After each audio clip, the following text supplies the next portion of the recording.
tungkol naman sa Plaza Miranda, sa palagay ko si Marcos ang gumawa niyan, isang elemento ng kanyang paghahanda para magpatang ng martial law. Yung Plaza Miranda bombing, nangyari yung teorya ni Joma. That is the brilliance of Joma. Yung revolutionary lead na sinasabi. Na-predict na yung mga mangyayari. Kaya lang, it's a different kind of brilliance. May pagkakwa dahil ginamitan ng acts of terror. You know, when I proclaimed martial law, I didn't proclaim martial law alone. It is made to appear as if I just signed the decree and said, I impose martial law on each and every one of you. No. I asked the legislature to please pass a law proclaiming martial law because there was anarchy in the country.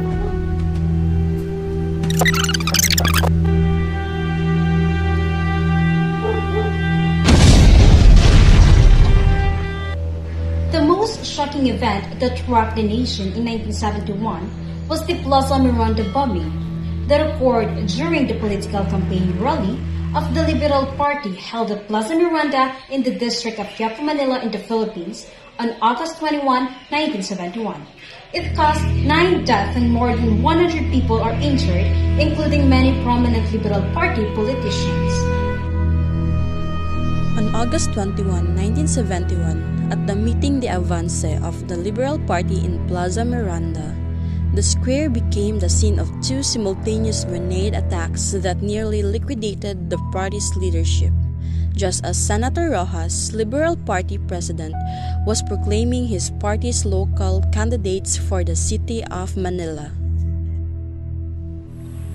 The Liberal Party's campaign rally was held to proclaim the candidacies of 8 senatorial bests as well as the candidate for the mayoralty race in Manila.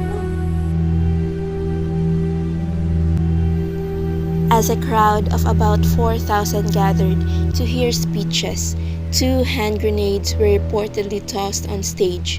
The primary target of the bombs was the stage, aiming all the senatorial candidates, but one missed blasting people on spot.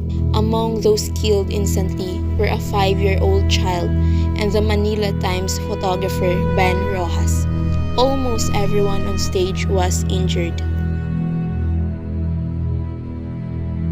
Among those seriously injured were Rojas, Osmeña, Senator Subito Salonga, Hinaro Magsaysay, Eva Estrada Calao, Nacionalista guest candidate of the LP, and senatorial bets John Henry Osmeña and Ramon Mitra Jr.